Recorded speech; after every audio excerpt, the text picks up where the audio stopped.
है कलुआ, पूछ ले अपने बड़के दादा से खाना खाई है कि नहीं खाई है। हे बड़के दादा, बड़के अम्मा पूछत थी खाना खाबो। काहे रोज नहीं खाई था का? बड़के अम्मा कहा थे रोज नहीं खाई था का। कह दियो हमारा आग का पार खा लिया। बड़की अम्मा कहा थी आग का पार खा लियो। कह दियो सावन चलत है। कहा था बड़की अम्मा की सावन चलत है।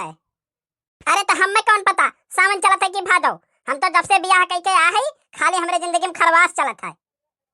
हाँ हाँ, हम तो जब से ब्याह के क्या है माला माल हो गए, अंबानी हो गए है।